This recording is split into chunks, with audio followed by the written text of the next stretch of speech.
কেউ কেউ আসতে শুরু করেছেন। খুব সুনির্দিষ্ট কোনো উদ্দেশ্য নাই, কথা বলবো, কবিতা পড়ব, আপনাদের মতামত শুনব।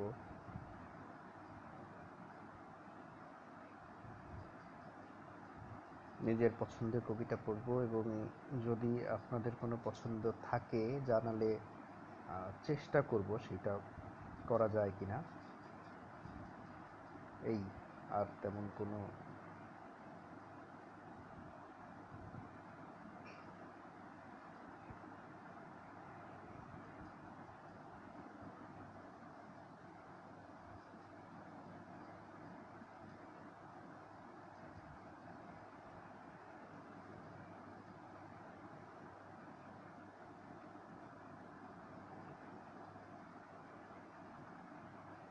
আর দু একজন আসলে কথা শুরু করি। শোনা যায় না? এখন শোনা যাচ্ছে? একটু যারা আছেন শোনা যায় কিনা বলবেন। শব্দ শোনা না গেলে আসলে কথা বলা অর্থহীন, কাজেই শোনা যাচ্ছে কিনা একটু জানাবেন।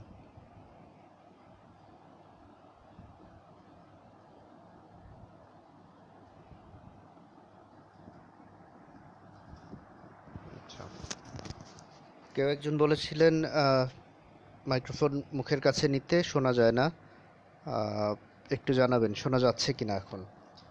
আর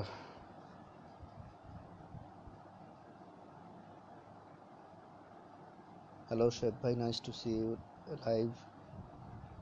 ধন্যবাদ, আপনারা আসছেন, এটাও আমার জন্য ভালো লাগা।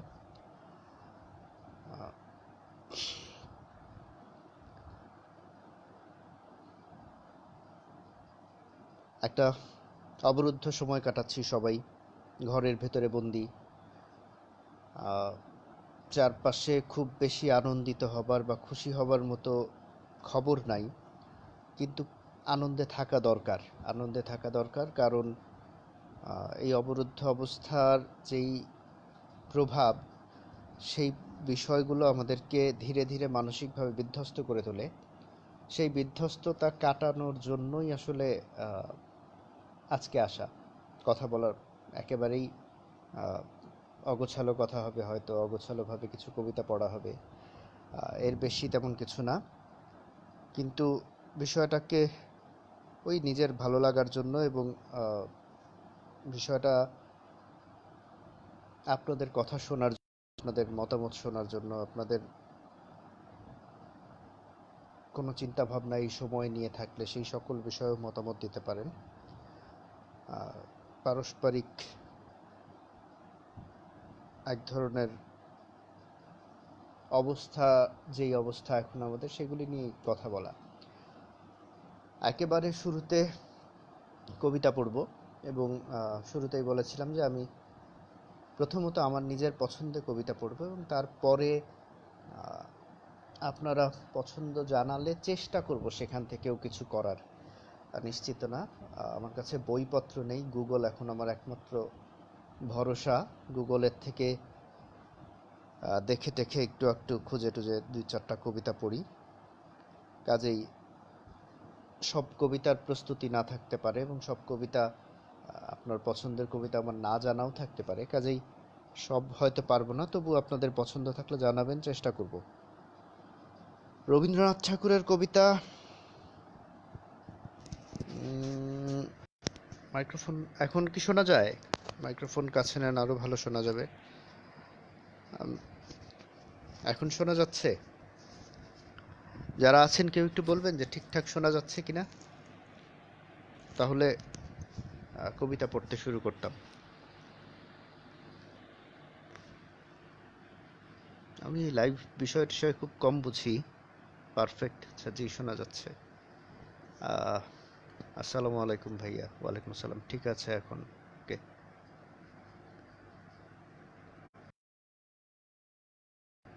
ভালো করে শোনা যাচ্ছে, মাইকটা মুখের কাছে তাহলে ভালো শোনা যাবে।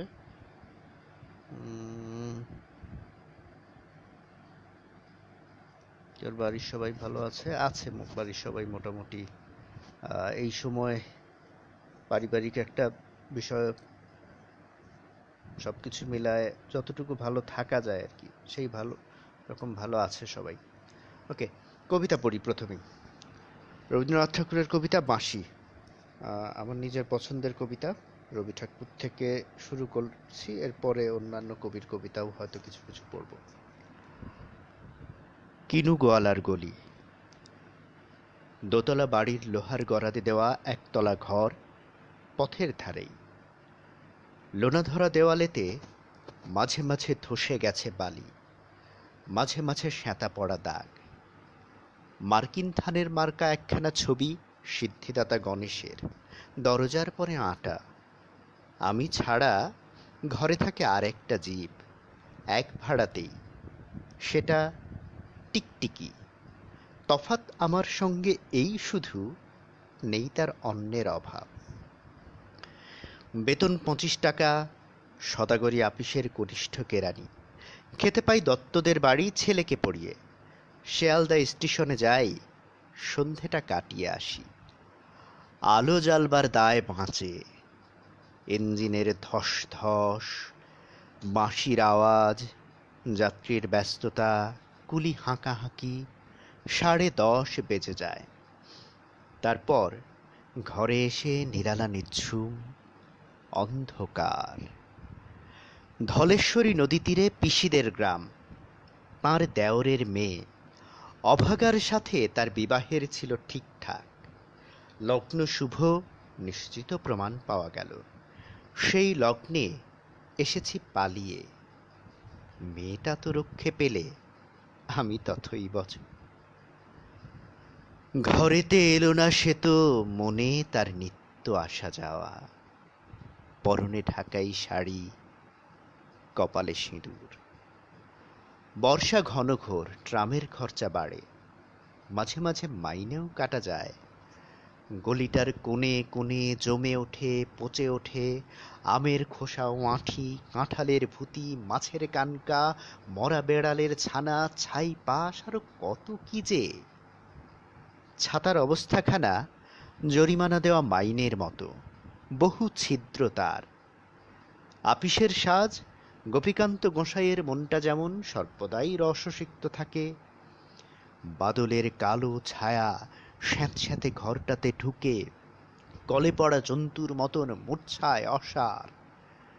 দিন রাত মনে হয় কোন আধমরা জগতের সঙ্গে যেন আষ্টে পৃষ্ঠে বাঁধা পড়ে আছি। গলির মোড়েই থাকে কান্তবাবু, যত্নে পাট করা লম্বা চুল, বড় বড় চোখ, শৌখিন মেজাজ। কর্নেট বাজানো তার শখ। মাঝে মাঝে সুর জেগে ওঠে এগলির বিভৎস বাতাসে।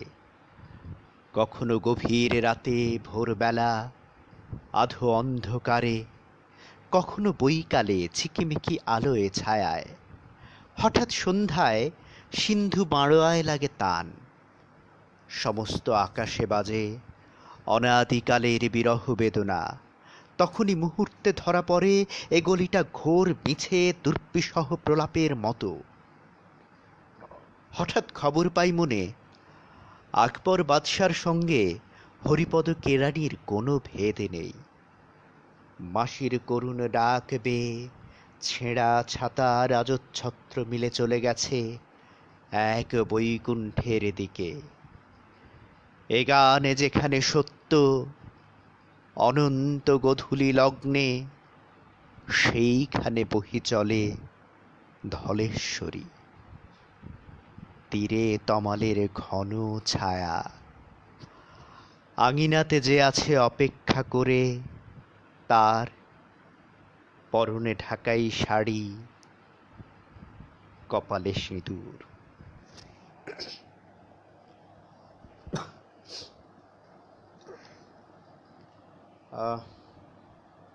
কবিতাগুলো আসলে দীর্ঘদিন না পড়ায় মুখস্থ থেকে কিছু কিছু স্মৃতি থেকে হারিয়ে গেছে, এবং কিছু কিছু স্মৃতি থেকে হারিয়ে যাওয়া একটু একটু দেখে পড়তে হচ্ছে, এবং দেখতে যেয়ে কিছু কিছু ভুলও হয়ে যাচ্ছে। ভুল হয়ে যাচ্ছে দুইটা কারণে। এক, দেখার সুযোগের যেই ব্যবস্থা এখানে সেটি একটি কারণ। দ্বিতীয় কারণটি হচ্ছে অনলাইনে থেকে কবিতার কিছু ভুল ছাপাও, ভুলভাল বানানো প্রকাশ আছে, সে সকল কারণেও কিছু ভুল হয়ে যাচ্ছে। এই সকল ভুল আসলে এই মুহূর্তে শোধরানোর খুব বেশি উপায় নাই, এভাবেই যতটুকু করার করতে হবে। রবীন্দ্রনাথ ঠাকুরের আরেকটি কবিতা ক্যামেলিয়া।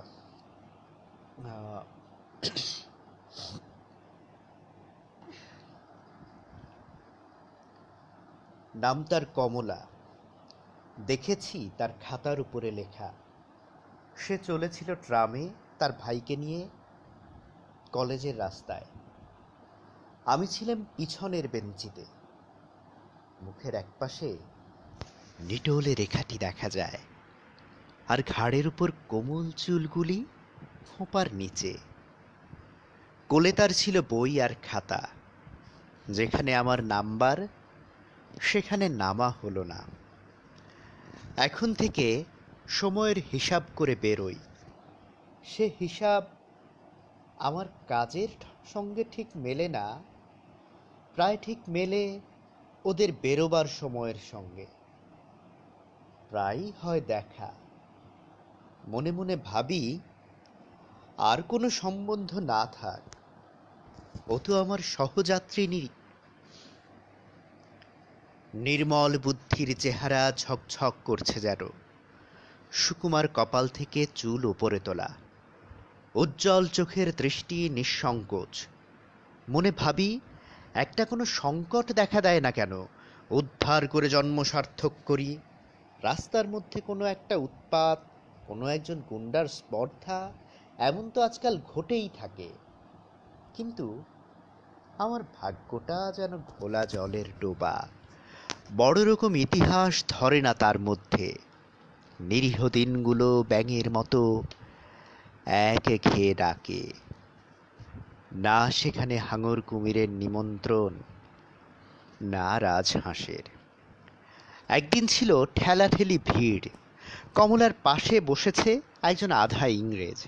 ইচ্ছে করছিল অকারণে টুপিটা উড়িয়ে দিই তার মাথা থেকে, ঘাড়ে ধরে তাকে রাস্তায় দিয়ে নামিয়ে। কোনো ছুতো পাইনে, হাত নিষ্পিস করে। এমন সময় সে এক মোটা চুরট ধরিয়ে টানতে করলে শুরু।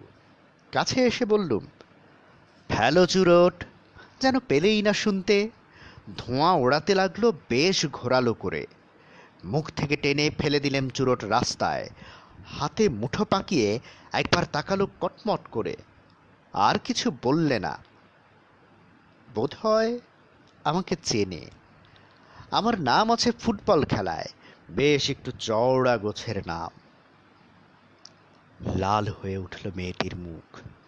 বই খুলে মাথা নিচু করে ভান করলে পড়বার। হাত কাঁপতে লাগলো। কটাক্ষেও তাকালে না বীর পুরুষের দিকে।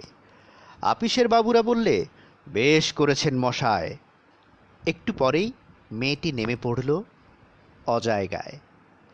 একটা ট্যাক্সি নিয়ে গেল চলে।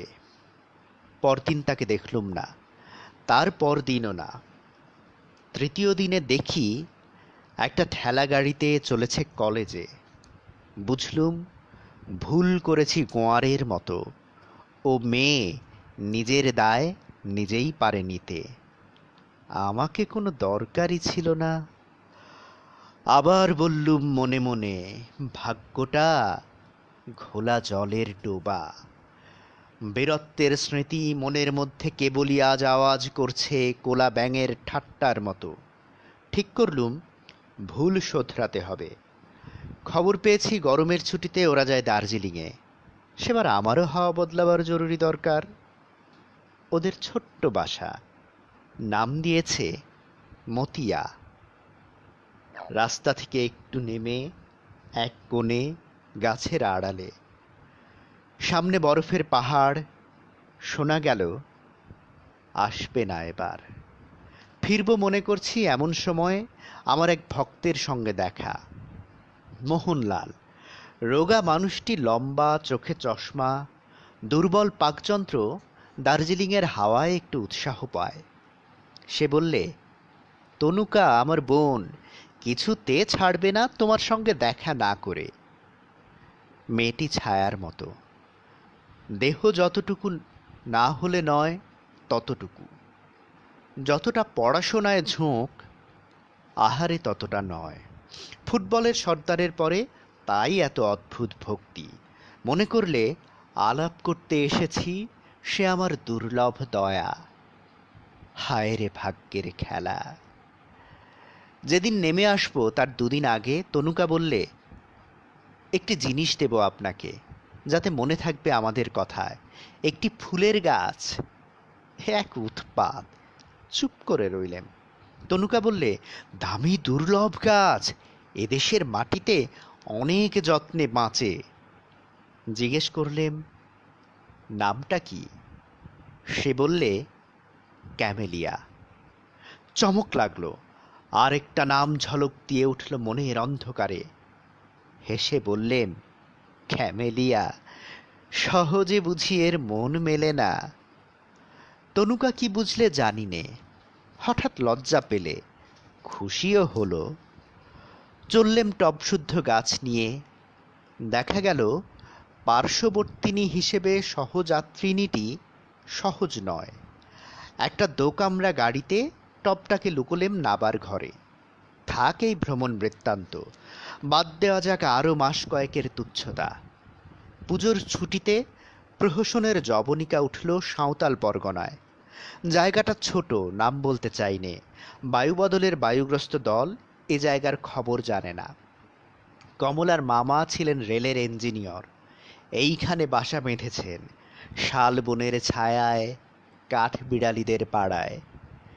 সেখানে নীল পাহাড় দেখা যায় দিগন্তে, অদূরে জলধারা চলেছে বালির মধ্য দিয়ে, পলাশ বনে তসরের গুটি ধরেছে, মহিষ চড়ছে হর্তুকি গাছের তলায়, উলঙ্গ সাঁওতালের ছেলে পিঠের উপরে। বাসাবাড়ি কোথাও নেই, তাই তাঁবু পাতলেম নদীর ধারে। সঙ্গী ছিল না কেউ, কেবল ছিল টবে সেই ক্যামেলিয়া। কমলা এসেছে মাকে নিয়ে। রোদ উঠবার আগে হিমে ছোঁয়া স্নিগ্ধ হাওয়ায় শাল বাগানের ভিতর দিয়ে বেড়াতে যায় ছাতি হাতে। মেঠো ফুলগুলো পায়ে এসে মাথা কোটে, কিন্তু সে কি চেয়ে দেখে? অল্প জল নদী পায়ে হেঁটে পেরিয়ে যায় ওপারে। সেখানে শিশু গাছের তলায় বই পড়ে। আর আমাকে সে যে চিনেছে তা জানলেম আমাকে লক্ষ্য করে না বলেই। একদিন দেখি নদীর ধারে বালির ওপর ওদের চড়িভাতি। ইচ্ছে হলো গিয়ে বলি, আমাকে দরকার কি নেই কিছুতেই, আমি পারি জল তুলে আনতে নদী থেকে, পারি বন থেকে কাঠ আনতে কেটে, আর তাছাড়া কাছাকাছি জঙ্গলের মধ্যে একটা ভদ্রগোছের ভালুকও কি মেলে না? দেখলেম দলের মধ্যে একজন যুবক, শর্ট পরা, গায়ে রেশমের বিলিতি জামা, কমলার পাশে পা ছড়িয়ে হাভানা চুরোট খাচ্ছে। আর কমলা অন্য মনে টুকরো টুকরো করছে একটা শ্বেত জবার পাপড়ি। পাশে পড়ে আছে বিলিতি মাসিক পত্র। মুহূর্তে বুঝলেম এই সাঁওতাল পরগনার নির্জন কোণে আমি অসহ্য অতিরিক্ত, ধরবে না কোথাও। তখনই চলে যেতেম, কিন্তু বাকি আছে একটি কাজ। আর দিন কয়েকেই ক্যামেলিয়া ফুটবে। পাঠিয়ে দিয়ে তবে ছুটি। সমস্ত দিন বন্দুক ঘাড়ে শিকারে ফিরি বনে জঙ্গলে। সন্ধ্যার আগে ফিরে এসে টবে দিই জল, আর দেখি কুঁড়ি এগুলো কত দূর। সময় হয়েছে আজ। যে আনে আমার রান্নার কাঠ, ডেকেছি সেই সাঁওতাল মেয়েটিকে। তার হাত দিয়ে পাঠাবো শাল পাতার পাত্রে। তাঁবুর মধ্যে বসে তখন পড়ছি ডিটেকটিভ গল্প। বাইরে থেকে মিষ্টি সুরে আওয়াজ এলো, বাবু ডেকেছিস কেনে? বেরিয়ে দেখি ক্যামেলিয়া সাঁওতাল মেয়ের কানে। কালো গালের উপর আলো করেছে।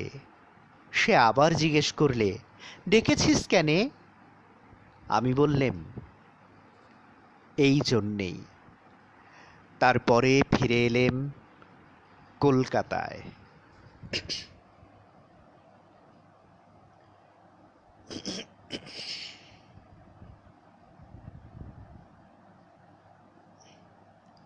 করোনা নিয়ে উপদেশমূলক কবিতা লিখে পাঠ করলে ভালো হয়।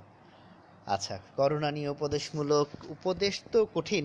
করোনা নিয়ে সচেতনতামূলক একটা লেখা আমার আছে, সেটা এর আগে একদিন পাঠ করেছিলাম। আজকে ওটা করব না, কিন্তু করোনা নিয়ে সবার শেষে আনিসুল হক ভাইয়ের একটা দীর্ঘ কবিতা দিয়ে শেষ করব আজকে। সেইটা করোনা নিয়ে একটা বৈশ্বিক প্রেক্ষাপটে লেখা কবিতা। ঠিক উপদেশ না কি আমি জানি না, তবে ভালো লাগা কবিতা, এবং আমার কাছে মনে হয়েছে যে এই সময়ের সেরা কবিতাটি আনিস ভাই লিখে ফেলেছেন।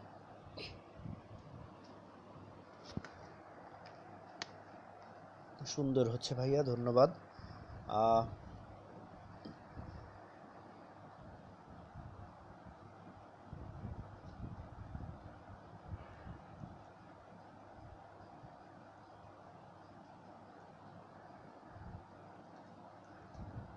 আপনাদের পছন্দের কোনো থাকলে বলতে পারেন, আমি চেষ্টা করব। আর আমি একটু একটু খুঁজে খুঁজে নিজের পছন্দে করতে চেষ্টা করছি। হঠাৎ দেখা কবিতাটা করবেন ভাই? হঠাৎ দেখা কবিতাটা ঠিক কয়েকদিন আগেই লাইভে এসে করেছিলাম, তারপরেও দেখা যাক শেষের দিকে যদি করা যায়। আচ্ছা, আমি একটু জীবনানন্দ দাশের বিখ্যাত কবিতা বনলতা সেন পড়ব।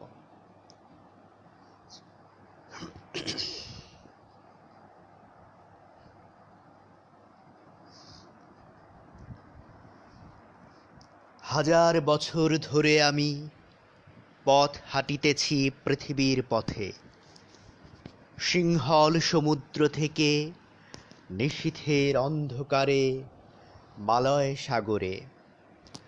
অনেক ঘুরেছি আমি বিম্বিসার অশোকের ধূসর জগতে, সেখানে ছিলাম আমি। আর দূর অন্ধকারে বিদর্ভ নগরে আমি ক্লান্ত প্রাণ এক, চারিদিকে জীবনের সমুদ্র সফেন।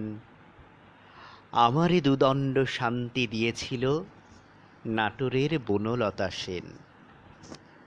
চুল তার কবেকার অন্ধকার বিদিশার নিশা, মুখ তার শ্রাবস্তির কারুকার্য। অতি দূর সমুদ্রের পর হাল ভেঙে যে নাবিক হারায়েছে দিশা, সবুজ ঘাসের দেশ যখন সে চোখে দেখে দারুচিনি দ্বীপের ভিতর, তেমনি দেখেছি তারে অন্ধকারে। বলেছে সে, এতদিন কোথায় ছিলেন? পাখির নীড়ের মতো চোখ তুলে নাটোরের বনলতা সেন। সমস্ত দিনের শেষে শিশিরের শব্দের মতন সন্ধ্যা আসে, ডানার রৌদ্রের গন্ধ মুছে ফেলে চিল। পৃথিবীর সব রং নিভে গেলে পাণ্ডুলিপি করে আয়োজন, তখন গল্পের তরে জোনাকির রঙে ঝিলমিল। সব পাখি ঘরে আসে, সব নদী ফুরায় জীবনের সব লেনদেন, থাকে শুধু অন্ধকার। মুখোমুখি বসিবার বনলতা সেন।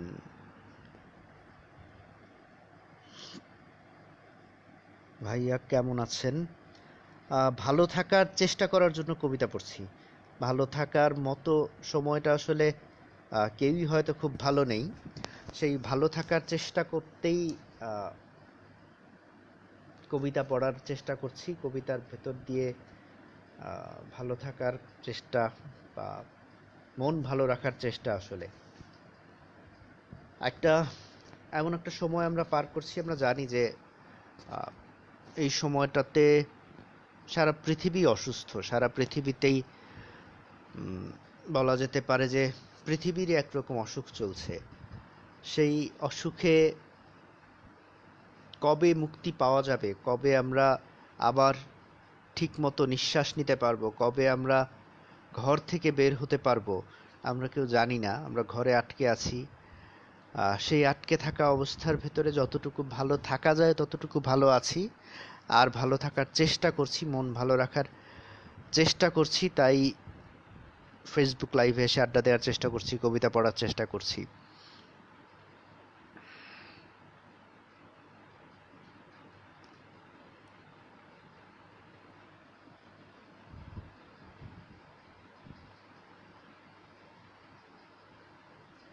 কি কবিতা পড়বো ঠিক বুঝে উঠতে পারছি না।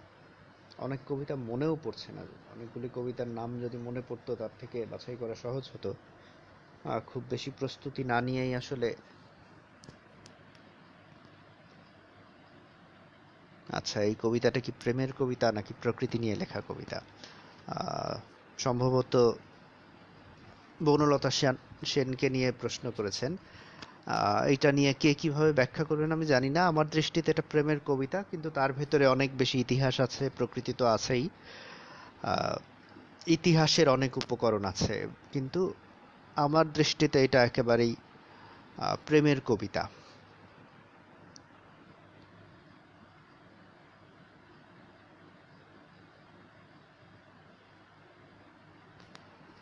ভিন্ন মত থাকতে পারে।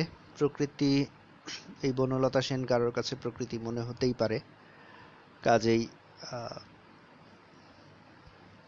কবি কি মনে করে লিখেছিলেন সেটা আসলে আমার জানা নাই। উনি কোথাও লিখে গেছেন কিনা, এই নিয়ে বিস্তারিত গদ্যও লিখেছেন কিনা।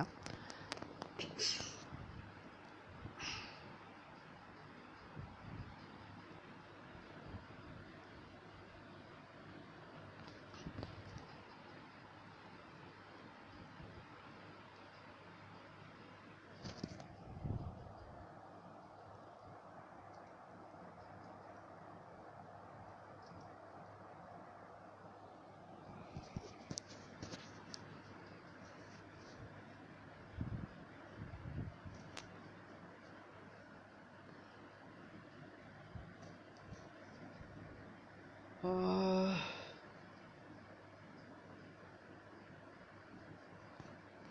হেলাল হাফিজের একটা কবিতা পড়বো, বাম হাত তোমাকে দিলাম। এই নাও, বাম হাত তোমাকে দিলাম, একটু আদর করে রেখো। চৈত্রে বসে খেয়ে খরার ঝড়ের রাত্রিতে মমতায় সেবা ও শুশ্রূষা দিয়ে বুকে রেখো, ঢেকে রেখো। দুর্দিনে যত্ন নিও, সুখী হবে তোমার সন্তান। এই নাও, বাম হাত তোমাকে দিলাম, ও বড় কষ্টের হাত। দেখো দেখো, অনাদারি দরে কিরকম শীর্ণ হয়েছে, ভুল আদরের ক্ষত সারা গায়ে লেপ্টে রয়েছে।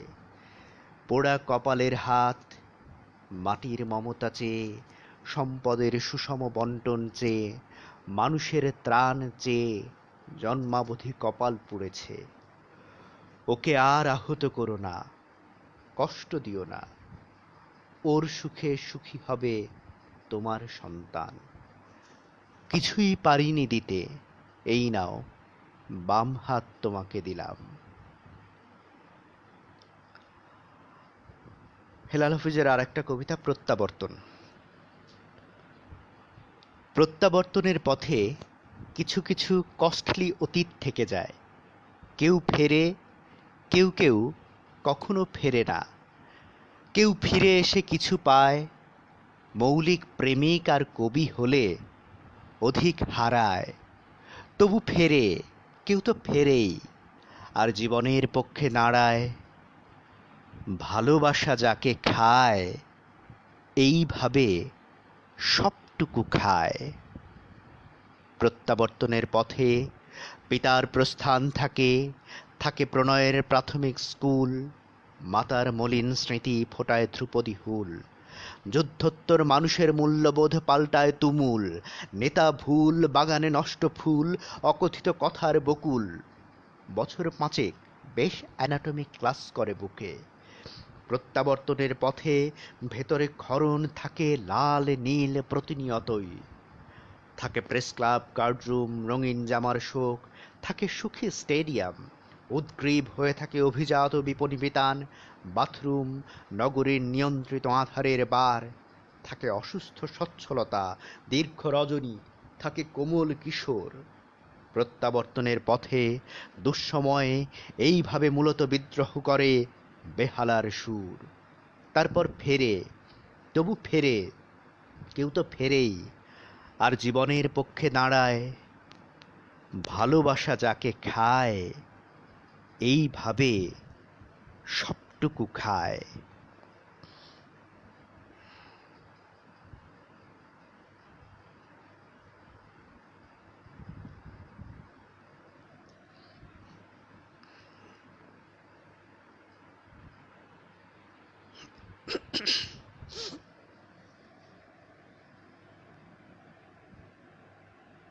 আচ্ছা, বেশ কয়েকটা কবিতাই পড়লাম। ঠিক মনে পড়ছে না যে কি পড়বো আর কি পড়বো না।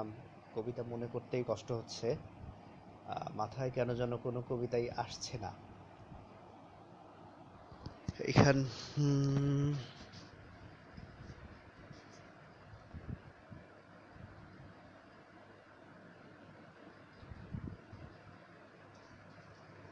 আপনারা দু একটা কবিতার নাম বললে একটু ভালো হয়।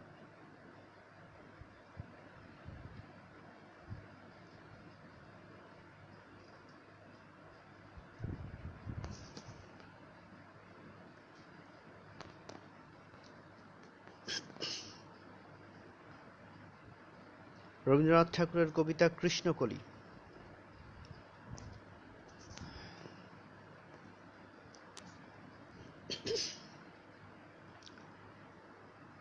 কৃষ্ণকলি আমি তারেই বলি, কালো যারে বলে গাঁয়ের লোক। মেঘলা দিনে দেখেছিলেম মাঠে, কালো মেয়ের কালো হরিণ চোখ। ঘোমটা মাথায় ছিল না তার মোটে, মুক্ত বেনি পিঠের পরে লোটে।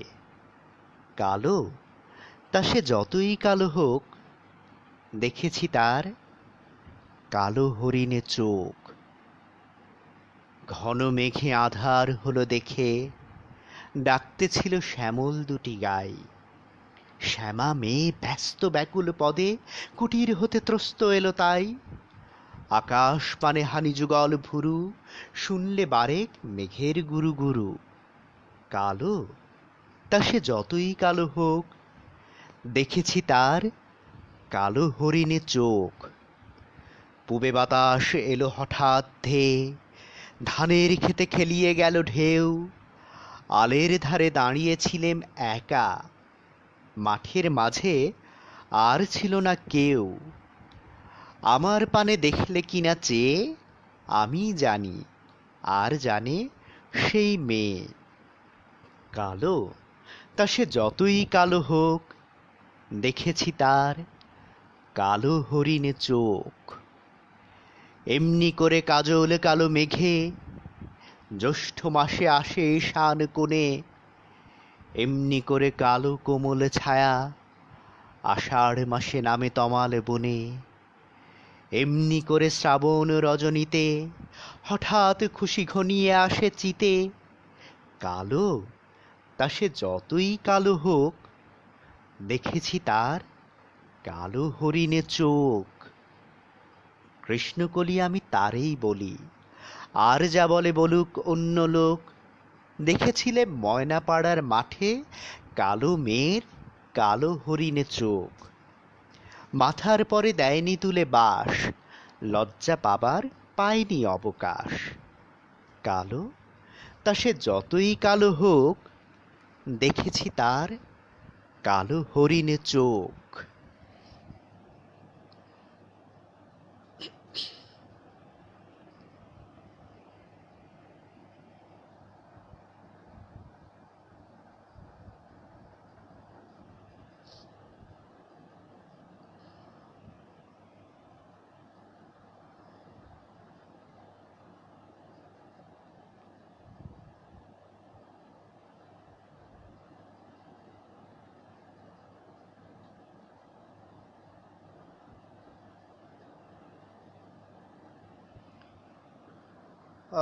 আজকে কেন যেন কবিতাও মনে পড়ছে না। খুবই মন ভালো করার জন্য কবিতা পড়তে আসা, কিন্তু কবিতাই মনে করতে পারছি না।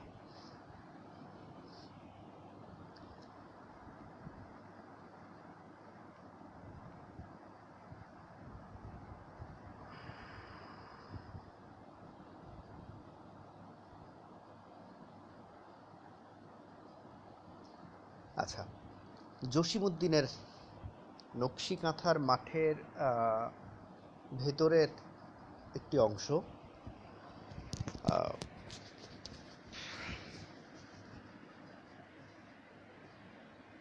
এটা সম্ভবত এই গাঁও ওই গাঁও নামে এই কবিতাটা আলাদা করে এক কাব্য কবিতার বইতে জায়গা পায়। আহ, কিন্তু এটা মূলত জসীমউদ্দিনের নকশি কাঁথার মাঠের ভেতরের একটি অংশ। এই এক গাঁও, ওই এক গাঁও, মধ্যে ধুধু মাঠ, ধান কাউনের লিখনে লিখি করছে নিতুই পাঠ। এ গাঁও যেন ফাঁকা ফাঁকা, হেথায় হোথায় গাছ, গেঁয়ো চাষির ঘরগুলি সব দাঁড়ায় তারি পাঁচ। ও গাঁয়ে যেন জমাট বেঁধে বনের কাজল কায়া, ঘরগুলিরে জড়িয়ে ধরে বাড়ায় বনের মায়া। এ গাঁও চেয়ে ও গাঁর দিকে, ও গাঁও এ গাঁর পানে, কত দিন যে কাটবে এমন কেই বা তাহা জানে। মাঝখানেতে জলির বিলে জলে কাজল জল, বক্ষে তাহার জল কুমুদি মেলছে শত দল। এ গাঁর ও গাঁর দুধার হতে পথ দুখানি এসে, জলির বিলের জলে তারা পদ্ম ভাষায় হেসে। কেউ বা বলে আদ্যিকালের এই গাঁর এক চাষি ওই গাঁর এক মেয়ের প্রেমে গলায় পড়ে ফাঁসি, এ পথ দিয়ে একলা মনে চলছিল ওই গাঁয়। ও গাঁর মেয়ে আসছিল সে নূপুর পরা পায়। এইখানেতে এসে তারা পথ হারায় হায়, জলির বিলে ঘুমিয়ে আছে জল কুমুদির গায়ে। কেই বা জানে, হয়তো তাদের মাল্য হতেই খসি, শাপলা লতা মেলছে পরাগ জলের উপর বসি। মাঠের মাঝের জলির বিলের জল রঙের টিপ, জ্বলছে যেন এ গাঁর ও গাঁর বিরহেরই দ্বীপ।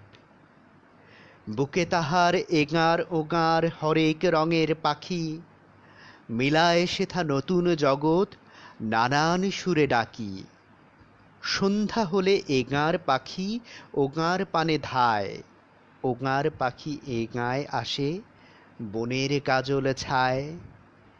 এ গাঁয়ের লোক নাইতে আসে, ও গাঁর লোকেও আসে, জলির বিলের জলে তারা জলের খেলায় ভাসে। এ গাঁও ও গাঁও মধ্যে তো দূর শুধুই জলের ফাঁক, তবু যেন এ গাঁয় ও গাঁয় নেই কো কোনো ফাঁক।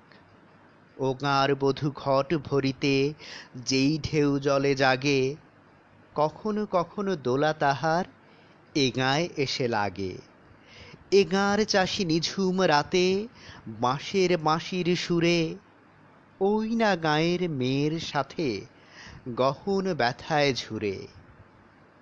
এ গাঁও হতে ভাটির সুরে কাঁদে যখন গান, ও গাঁর মেয়ে বেড়ার ফাঁকে বাড়ায় তখন কান। এ গাঁয় ও গাঁও মেশামেশি কেবল সুরে সুরে, অনেক কাজে এরা ওরা অনেকখানি দূরে। এ গাঁর লোকে দল বাঁধিয়া ও গাঁর লোকের সনে, কাইজা ফ্যাসাদ করছে যা জানেই জনে জনে। এ গাঁর লোকেও করতে পরখ ও গাঁর লোকের বল, অনেক বাড়ি লাল করেছে জলির বিলের জল।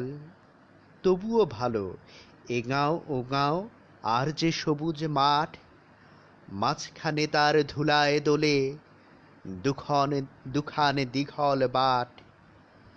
দুই পাশে তার ধান কাউনের অথই রঙের মেলা, এ গাঁর হাওয়ায় দোলে দেখি ও গাঁয়ে যাওয়ার ভেলা।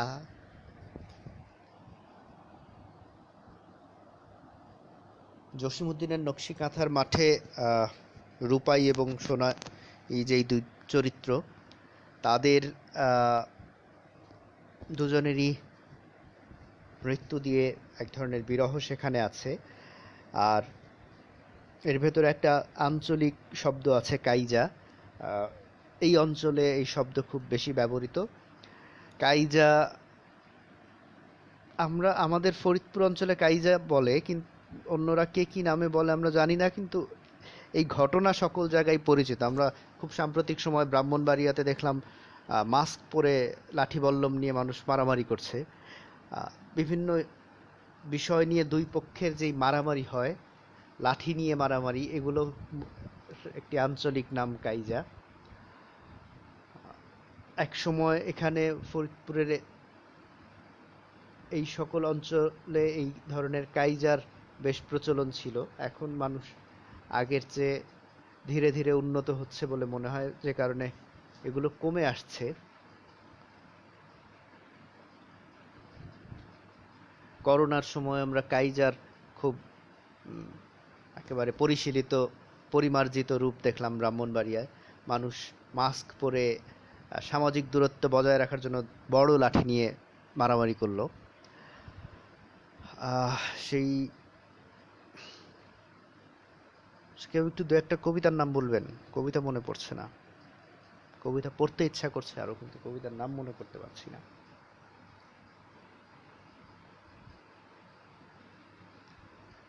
যদিও আপনারা বললেই সেটাই আমি পারবো এমন কোনো কথা নাই।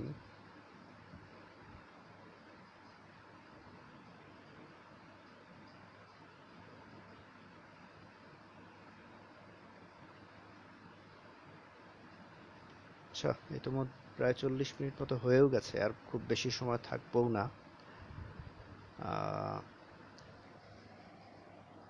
একটা মোটামুটি বড় কবিতা পড়তে চাই, আনিসুল হকের লেখা, এই সময়ের বাস্তবতা নিয়ে লেখা। সেটা দিয়ে আমি শেষ করব আজকে। তার আগে হয়তো আর একটা দুইটা কবিতা পড়ব।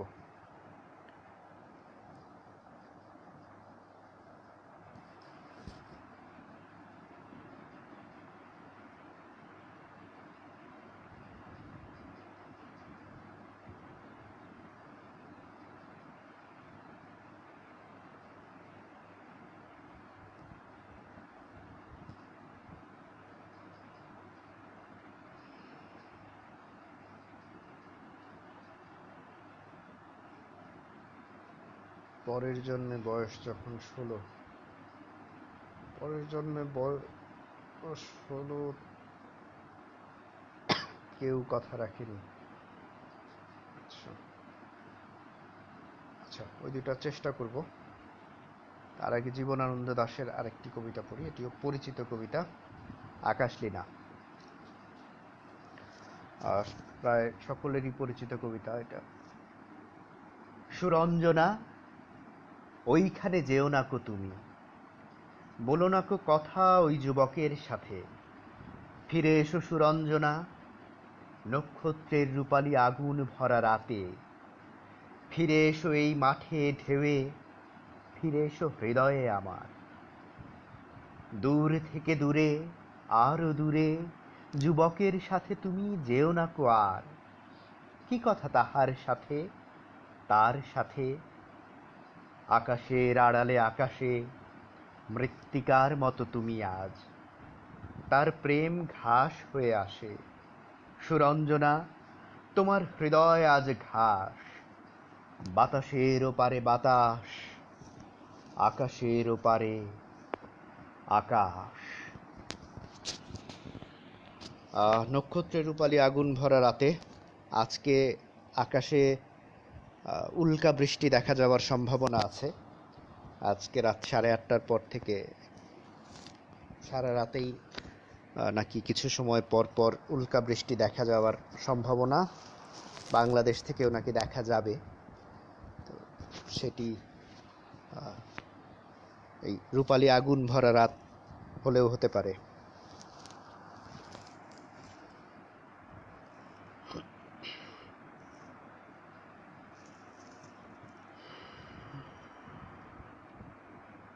পরের জন্মে বয়স যখন 16ই সঠিক।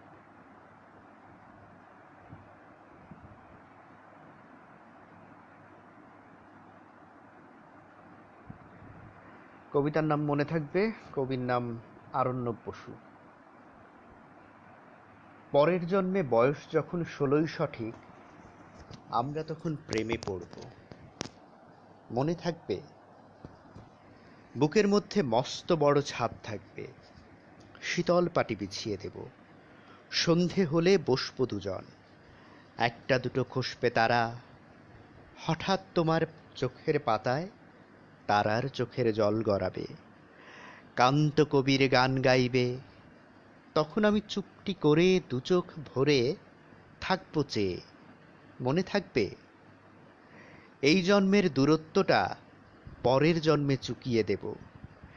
এই জন্মের চুলের গন্ধ পরের জন্মে থাকে যেন, এই জন্মের মাতাল চাওয়া পরের জন্মে থাকে যেন।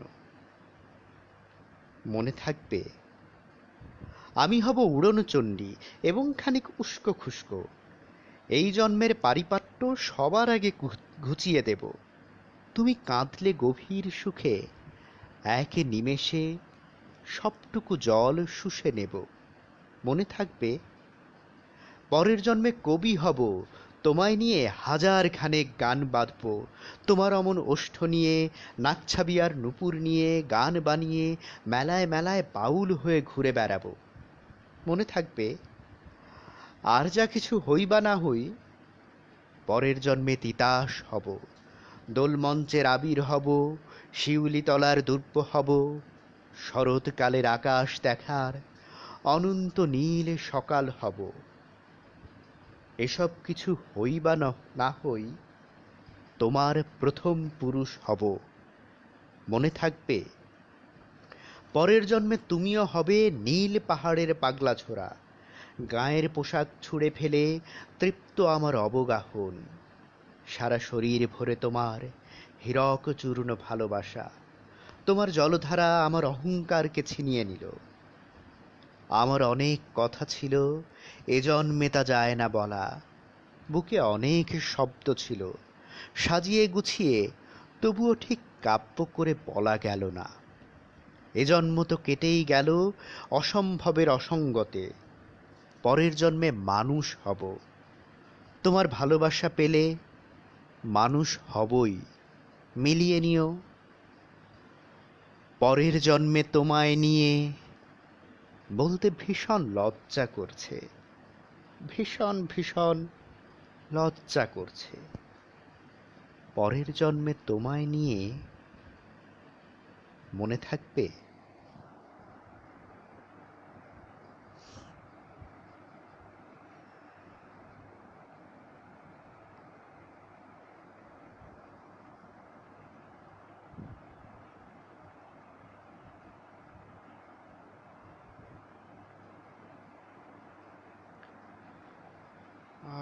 কেউ কথা রাখেনি, কেউ কথা রাখেনি কবিতাটি আমাদের বাংলায় যত কবিতা সংকলন হয়েছে, বিশেষ করে প্রেমের কবিতা সংকলন হয়েছে, তার প্রায় সকল সংকলনেই জায়গা পেয়েছে। কিন্তু কেন যেন কেউ কথা রাখেনি কে আমার কাছে কখনোই প্রেমের কবিতা মনে হয়নি। প্রেম বা বিরহের কবিতা এটা না, এটা অন্য কিছু, জীবনের অন্য, মানে ঠিক প্রচলিত প্রেমের যেই বিরহ সেই বিরহের কবিতা না, বরং জীবনের অন্য কিছুর পাওয়া না পাওয়ার হিসাবের কবিতা। কেউ কথা রাখেনি। ৩৩ বছর কাটল, কেউ কথা রাখেনি। ছেলেবেলায় এক বোষ্টমী তার আগমনী গান হঠাৎ দেখিয়ে বলেছিল, দুঃখিত প্রথমেই ভুল পড়ে ফেললাম, আবার শুরু করি। কেউ কথা রাখেনি। ৩৩ বছর কাটল, কেউ কথা রাখেনি। ছেলেবেলায় এক বোষ্টমী তার আগমনী গান হঠাৎ থামিয়ে বলেছিল, শুক্লা দ্বাদশীর দিন অন্তরাটুকু শুনিয়ে যাবে। তারপর কত চন্দ্রভোগ অমাবস্যা চলে গেল, কিন্তু সেই বোষ্টমী আর এলো না। ২৫ বছর প্রতীক্ষায় আছি।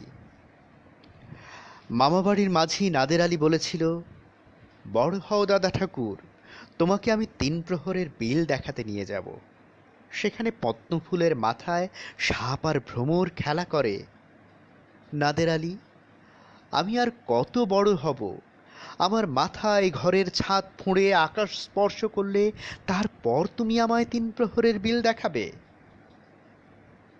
একটাও রয়্যাল গুলি কিনতে পারিনি কখনো। লাঠি লজেন্স দেখিয়ে দেখিয়ে চুষেছে লস্কর বাড়ির ছেলেরা। ভিখারির মতন চৌধুরীদের গেটে দাঁড়িয়ে দেখেছি ভিতরে রাস উৎসব, অবিরল রঙের ধারার মধ্যে সুবর্ণ কঙ্কন পরা ফর্সা রমণীরা কত রকম আমোদে হেসেছে। আমার দিকে তারা ফিরেও চায়নি। বাবা বাবা আমার কাঁধ ছুঁয়ে বলেছিলেন, দেখিস একদিন আমরাও। বাবা এখন অন্ধ, আমাদের দেখা হয়নি কিছুই। সেই রয়্যালগুলি, সেই লাঠি লজেন্স, সেই রাস উৎসব আমায় কেউ ফিরিয়ে দেবে না। বুকের মধ্যে সুগন্ধি রুমাল রেখে বরুণা বলেছিল, যেদিন আমায় সত্যিকারের ভালোবাসবে সেদিন আমার বুকেও এরকম আতরের গন্ধ হবে। ভালোবাসার জন্য আমি হাতের মুঠোয় প্রাণ নিয়েছি, দুরন্ত ষাঁড়ের চোখে বেঁধেছি লাল কাপড়, বিশ্ব সংসার তন্ন তন্ন করে খুঁজে এনেছি 108টা নীল পদ্ম। তবু তবু কথা রাখেনি বরুণা। এখনো তার বুকে শুধুই মাংসের গন্ধ, এখনো সে যে কোনো নারী। কেউ কথা রাখেনি। 33 বছর কাটলো, কেউ কথা রাখে না। থ্যাংক ইউ দাদা। তাহলে শেষের কবিতা। আচ্ছা, শেষের কবিতা বলতে শেষের কবিতা তো মূলত উপন্যাস, তবু শেষের কবিতা বলতে যেই কবিতা অংশটুকু বোঝানো হয় ওই নামেই যে কবিতা অংশটি কালের যাত্রার ধ্বনি, এইটা আমার সেইভাবে করে ভালো পারি না। এটা পড়ার শোনালে বিরক্ত লাগবে আপনাদের, কাজেই ওইটা পড়তে যাব না। সুনীলেরই আর একটা কবিতা পড়ব, আমি কি রকম ভাবে বেঁচে আছি। আমি কি রকম ভাবে বেঁচে আছি তুই এসে দেখে যা নিখিলেশ। এই কি মানুষ জন্ম, নাকি শেষ পুরোহিত কঙ্কালের পাশা খেলা। প্রতি সন্ধ্যাবেলা আমার বুকের মধ্যে হাওয়া ঘুরে ওঠে, হৃদয়কে অবহেলা করে রক্ত। আমি মানুষের পায়ের কাছে কুকুর হয়ে বসে থেকেছি তার ভেতরের কুকুরটাকে দেখব বলে। আমি আক্রোশে হেসে উঠি না, আমি ছার পোকার পাশে ছার পোকা হয়ে হাঁটি, মশা হয়ে উড়ি একদল মশার সঙ্গে। খাঁটি অন্ধকারে স্ত্রীলোকের খুব মধ্যে ডুব দিয়ে দেখেছি দেশলাই জেলে। ও গাঁয়ে আমার কোনো ঘর বাড়ি নেই। আমি স্বপ্নের মধ্যে বাবুদের বাড়ির ছেলে সেজে গেছি রঙ্গালয়ে, পরাগের মতো ফুঁ দিয়ে উড়িয়েছি দৃশ্যলোক। ঘামে ছিল না এমন গন্ধক যাতে ক্রোধে জ্বলে উঠতে পারি। নিখিলেশ, তুই একে কি বলবি। আমি শোবার ঘরে নিজের 2 হাত পেরেকে বিঁধে দেখতে চেয়েছিলাম যিশুর কষ্ট খুব বেশি ছিল কিনা। আমি ফুলের পাশে ফুল হয়ে ফুটে দেখেছি, তাকে ভালোবাসতে পারিনি। আমি কপাল থেকে ঘামের মতন মুছে নিয়েছি পিতামহের নাম। আমি শ্মশানে গিয়ে মরে যাবার বদলে মাইরি ঘুমিয়ে পড়েছিলাম। নিখিলেশ, আমি এই রকম ভাবে বেঁচে আছি। তোর সঙ্গে জীবন বদল করে কোনো লাভ হলো না আমার। একই নদীর তরঙ্গে ছেলেবেলার মতো ডুব সাঁতার, অথবা চশমা বদলের মতো কয়েক মিনিট আলোড়ন, অথবা গভীর রাত্রে সঙ্গম নিরত দম্পতির পাশে শুয়ে পুনরায় জন্ম ভিক্ষা। কেননা সময় নেই। আমার ঘরের দেয়ালের চুন ভাঙা দাগটিও বড় প্রিয়। মৃত গাছটির পাশে উত্তরের হাওয়ায় কিছুটা মায়া লেগে আছে। ভুল নাম, ভুল স্বপ্ন থেকে বাইরে এসে দেখি উই পোকায় খেয়ে গেছে চিঠির বান্ডেল। তবুও অক্লেশে হলুদকে হলুদ বলে ডাকতে পারি। আমি সর্বস্ব বন্ধক দিয়ে একবার একটি মুহূর্ত চেয়েছিলাম, একটি ব্যক্তিগত 0 আওয়ার। ইচ্ছে ছিল না জানাবার এই বিশেষ কথাটা তোকে, তবু ক্রমশই বেশি করে আসে শীত, রাত্রে এরকম জলতেষ্টা আর কখনো পেত না। রোজ অন্ধকার হাতড়ে টের পাই তিনটে ইঁদুর। ইঁদুর না মুশিক? তাহলে কি প্রতীক্ষায় আছে অদূর এই সংস্কৃত শ্লোক? পাপ ও দুঃখের কথা ছাড়া আর এই অবেলায় কিছুই মনে পড়ে না। আমার পূজা ও নারী হত্যার ভিতরে বেজে ওঠে সাইরেন। নিজের দুহাত যখন নিজের ইচ্ছে মতো কাজ করে, তখন মনে হয় ওরা সত্যিকারের। আজকাল আমার নিজের চোখ দুটোকেও মনে হয় এক পলক সত্যি চোখ। এরকম সত্য পৃথিবীতে খুব বেশি নাই আর নেই আর। সুন্দর। অবনী বাড়ি আছো, এই কবিতাটা শুনবো। অসংখ্য ধন্যবাদ। অবনী বাড়ি আছো, এইটা কি করার মতো যোগ্যতা আমার আছে?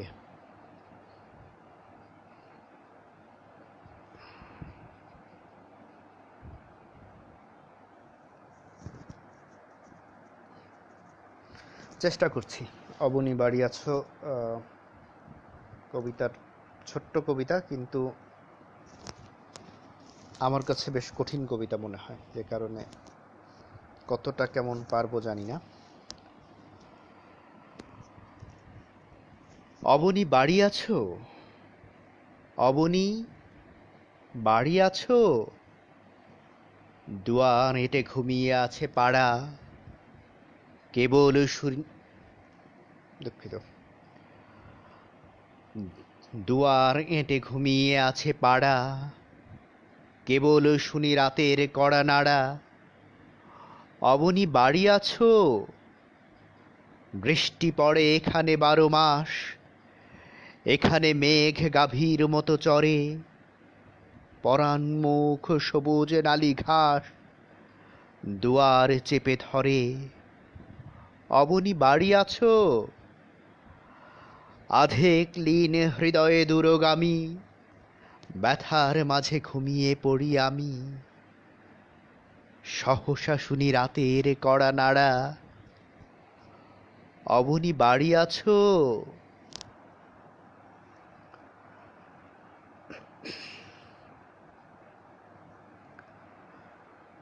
আচ্ছা, প্রায় 1 ঘন্টা হয়ে গেছে, আমি শেষ করব।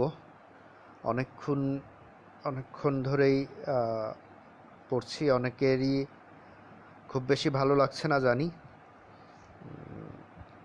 কেউ কেউ আছেন, কেউ কেউ শুরুতে যারা ছিলেন অনেকে নাইও, এত সময় থাকার কথাও না। আমি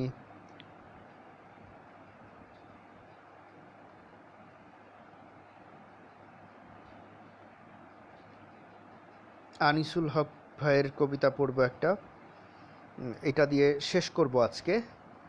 তার আগে একটুখানি শেষ মানে কবিতা শেষ করার পরেই লাইভ শেষ করে দিব। তার আগে সকলকে বিদায় নিচ্ছি, শুভেচ্ছা জানাচ্ছি। যারা ছিলেন তাদেরকে ধন্যবাদ, যারা পুরো সময় থাকতে পারেননি, কিছু সময় থেকেছেন, তাদেরকেও ধন্যবাদ, কৃতজ্ঞতা। মূলত মন ভালো করার জন্য কবিতা পড়ার চেষ্টা করি, এইভাবে লাইভে আসার চেষ্টা করি, একটু আড্ডা দেওয়ার চেষ্টা করি, সবার সঙ্গে এক ধরনের যোগাযোগে থাকার চেষ্টা, এক ধরনের সংযুক্ত থাকার চেষ্টা। কতটা কি হয় জানি না, একটা অবরুদ্ধ সময় কাটাচ্ছি।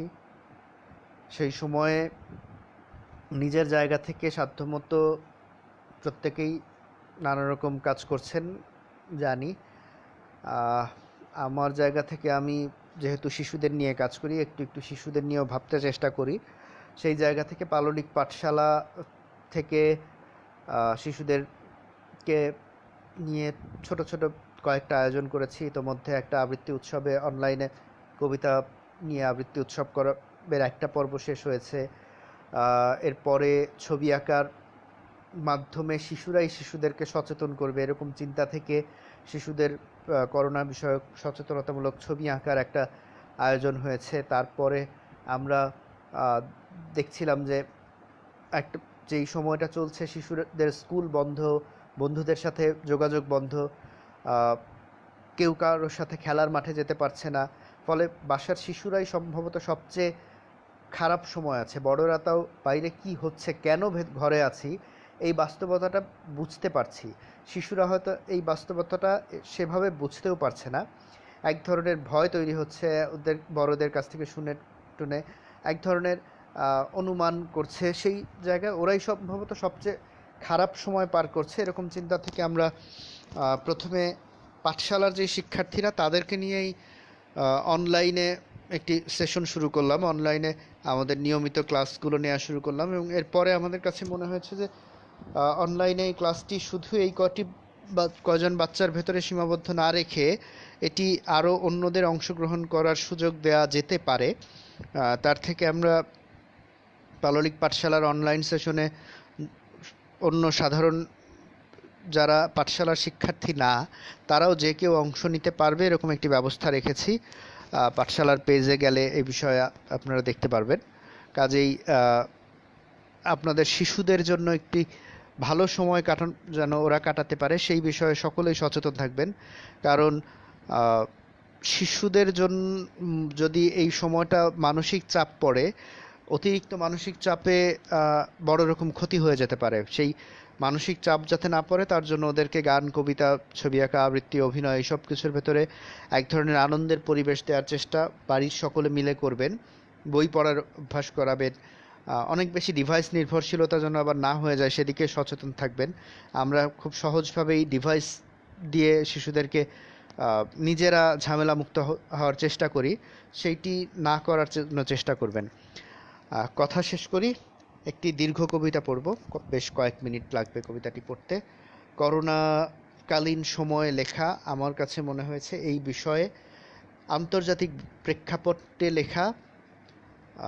এই সময়ের সেরা কবিতাটি সম্ভবত আনিসুল হক ভাই লিখে ফেললেন। কয়েকদিন আগে প্রথম আলোতে কবিতাটি প্রকাশ হয়েছে। আমি সেই কবিতাটি পড়ার চেষ্টা করব। অনেক দীর্ঘ কবিতা, যে কারণে এটি আবৃত্তি তৈরি করতে হলে যতবার পড়া প্রয়োজন আমি ততবার পড়িনি। একবারই পুরো কবিতাটি পড়েছিলাম, তাতেই এক ধরনের মুগ্ধতা কাজ করছে। এখন পুরো কবিতাটি দ্বিতীয়বারের মতো পড়ব। সবার যদি আগ্রহী হন শুনতে পারেন। কবিতার নাম ইশতেহার 2020। ট্রাম্প, আপনি কি জানেন হাজার হাজার আমেরিকানের মৃত্যুর জন্য আপনি দায়ী? পৃথিবী জুড়ে লক্ষ সন্তানহারা মায়ের বুকফাটা আর্তনাদের জন্য আপনি দায়ী।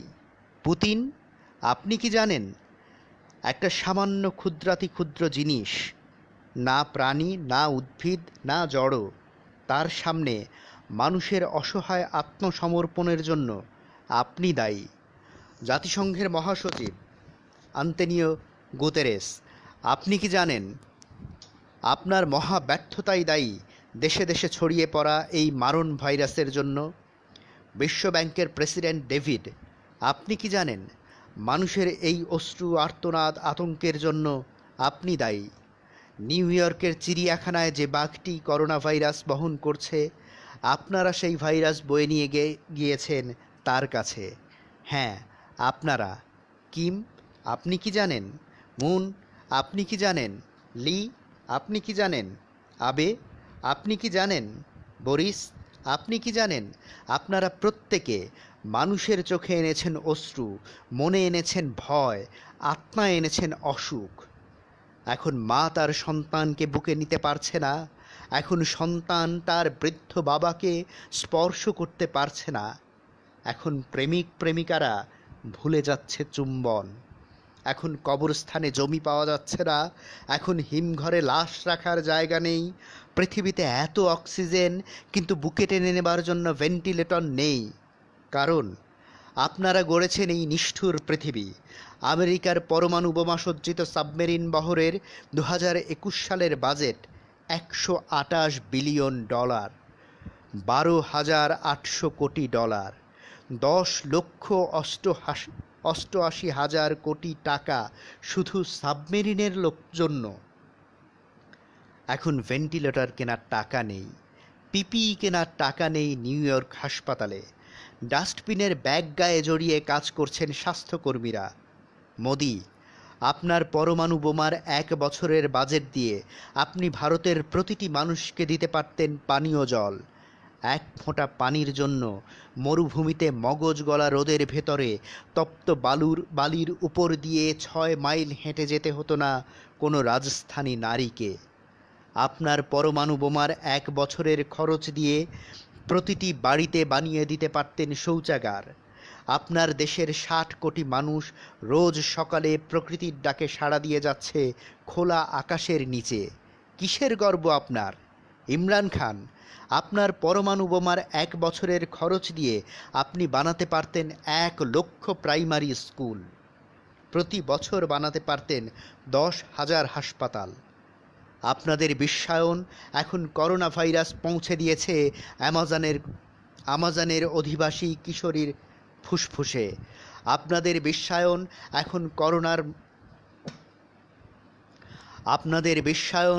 এখন করোনা মৃত্যুর ছোবলে নীল করে তুলেছে আফ্রিকার আদিবাসী বনাঞ্চল। বাংলাদেশের গ্রাম্য কুটিরে খিদে সইতে না পেরে আত্মহত্যা করছে কিশোরী। মোদি, আপনি কি বুঝতে পারছেন আপনার সিটিজেন অ্যামেজমেন্ট অ্যাক্ট আটকাতে পারেনি একটা ভাইরাসকেও? দিল্লি থেকে যে রণবীর বাড়ির পথে হাঁটতে হাঁটতে 200 কিলোমিটার পথ বেয়ে পাড়ি জমিয়েছে মৃত্যুর ওপারে, তার হৃৎপিণ্ডে জমাট বাঁধা নীল রক্তটুকু আপনার সৃষ্টি। ইমরান খান, আপনারা কি বুঝতে পারছেন কোনো সিকিউরিটি নয়, আপনার F-16 জাবর কাটছে গাভীর মতো। আপনার বেলুচিস্তান ইরানের সীমান্তে হাজার হাজার মানুষ প্রচণ্ড গরমে তাঁবুর নিচে গাদাগাদি করে সেদ্ধ হচ্ছে। বাথরুম নেই, পানি নেই, লক্ষণ থাকা সত্ত্বেও পরীক্ষা নেই।